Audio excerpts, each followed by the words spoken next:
शिवसेनेचे राष्ट्रीय अधिवेशन कोल्हापुरात 16 आणि 17 फेब्रुवारीला पार पडलं। या अधिवेशनाची सांगता मुख्यमंत्री एकनाथ शिंदे यांच्या गांधी मैदानातील जाहीर सभेने झाली। मुख्यमंत्र्यांच्या सभेपूर्वी प्रशासनाकडून 4 दिवस स्वच्छता अभियान राबवण्यात आलं होतं। मात्र सभा होऊन 6 दिवस उलटले तरी या मैदानातील कचरा अद्याप जसाच्या तसा आहे। त्यामुळे स्थानिक नागरिकांतून संताप व्यक्त होतोय।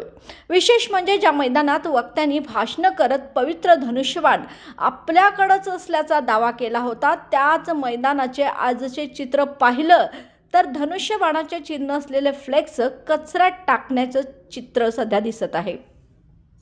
शिवाय चहाचे कप, फूड पॅकेट्स, पक्षाचे चिन्ह असलेले स्कार्फ, शिवाय नेत्यांचे फोटो असलेले लहान बॅनर, स्टिकर याचा अक्षरशः मैदानात ढीग रचलेला आहे।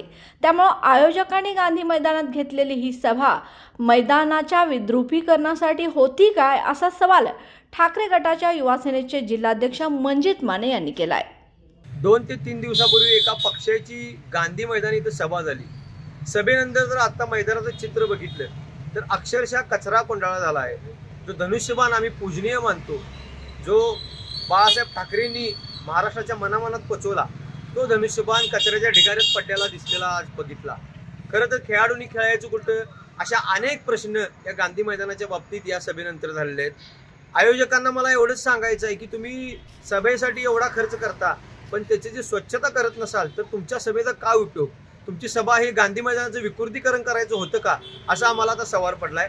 त्यामुळे कोल्हापुरातल्या खेळाडूंना, क्रीडाप्रेमींना माझं एक आव्हान आहे की अशा कुठल्याही मैदानाचं विद्रुपीकरण होऊ देऊ नका, असं मला आज सांगावंसं वाटतं।